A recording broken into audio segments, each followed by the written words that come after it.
Beef sizzling এত মজার একটা জিনিস। কুরবানি ঈদের পরে বিফ সিজলিং খাবো না, বিফ দিয়ে এটা কি হয়? তো আসসালামু আলাইকুম সবাইকে, সবাই কেমন আছেন? আমি আজকে বিফ সিজলিং করে দেখাবো। তো এটা কিভাবে করেছি, এটার সাথে আমি তান্দুরি রুটি নিয়েছি। তো এটা দিয়ে খাইতেই বেশি ভালো লাগছে। অনেকে নান পরোটা, তারপরে এমনি নর্মাল পরোটা দিয়েও খাইতে পারেন। তো এটার জন্য দেখেন চিকন চিকন একটু লম্বা লম্বা করে মাংসগুলো টুকরো করে নিয়েছি, একটু পাতলা করে। তো এটার মধ্যে আদা রসুন পেস্ট 1 চামচ, তারপরে লবণ, অল্প একটু মরিচের গুঁড়া, লাল মরিচের গুঁড়া, একটু সয়া সস এবং ব্ল্যাক পেপার দিয়ে এটাকে মাংসটাকে প্রথমে একটু কষিয়ে তারপরে এটাকে সিদ্ধ করে নিতে হবে, একটু ভালো করে সিদ্ধ করে নিতে হবে। যেহেতু আমার কষানো শেষ, আমি পানি দিয়ে মাংসটাকে সিদ্ধ করে নিতেছি। তো ওইদিকে আমার মাংস সিদ্ধ করা শেষ, এটাকে আমি এক সাইডে রেখে দিব। আর এখানে আমার যা যা লাগবে, ক্যাপসিকাম আমি 3 রকমের ক্যাপসিকাম নিয়ে নিলাম, গাজর কুচি এবং পেঁয়াজ টুকরো করে নিলাম। তো এখানে তেলের মধ্যে আমি একটু রসুন কুচি এবং আদা কুচি দিয়ে ভেজে নিতেছি। আমি 3-4টা লাল মরিচ দিয়ে দিলাম, স্মেলটা ভালো আসে। তো এখন আমি এক এক করে সবজিগুলো অ্যাড করে নিব। আমি প্রথমে ক্যারটটা দিয়ে দিব, কারণ এটা একটু শক্ত থাকে, এটাকে আগে হালকা একটু ভেজে নিব। তো দেখেন আমি ভাজতেছি, শেষ প্রায়। তো এখন আমি ক্যাপসিকাম এবং পেঁয়াজের টুকরোগুলোকেও দিয়ে দিব।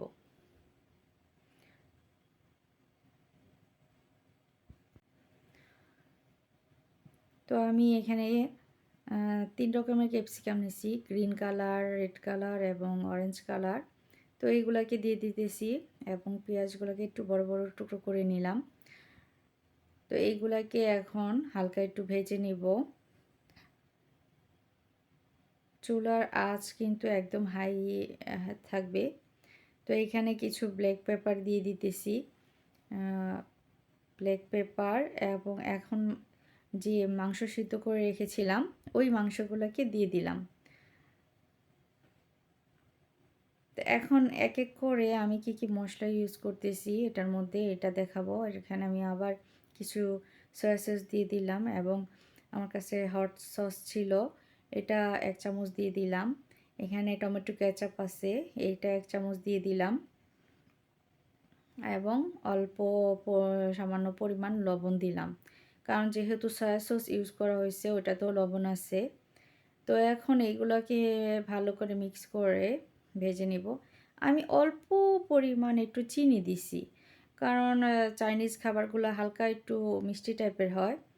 তো এইখানে আমি যেটা ইউজ করছি সেটা হচ্ছে কর্নফ্লাওয়ার। তো কর্নফ্লাওয়ার একটু ঠান্ডা পানিতে গুলিয়ে আমি নিয়ে নিয়েছিলাম। তো এটা নিয়ে আমি এটা নিয়ে আর বেশিক্ষণ রাখবো না, শেষ আমার রান্না। এখন আমি লাস্টে যেটা করতেছি, এখানে আমি বাটার ভালো করে কড়াইটাকে গরম করে, লোহার কড়াই হলে ভালো হয় বা তাওয়া হলে ভালো হয়, এটার মধ্যে ভালো বেশি করে গরম করে নিতে হবে এবং এটার মধ্যে কিউব করে টুকরা করে পেঁয়াজ দিয়ে দিলাম এবং যে রেডি মাংসগুলা হয়েছে ওগুলাকে দিয়ে দিলাম। তো দিলে এটাতে একটা স্মোকি ফ্লেভার এবং সিজলিংয়ের যে মেইন কাজটা এটাই। তো এইখানে এই যে সব কিছু দিয়ে আমি একটু নাড়াচাড়া করে এটাকে উঠিয়ে নিতেছি। এখন সার্ভ করব। এই তো নিয়ে নিলাম। তো এখানে তান্দুরি রুটি। তো এই তো এখন খাওয়ার পালা। তো ধন্যবাদ সবাইকে ভিডিওটি দেখার জন্য। আল্লাহ হাফিজ।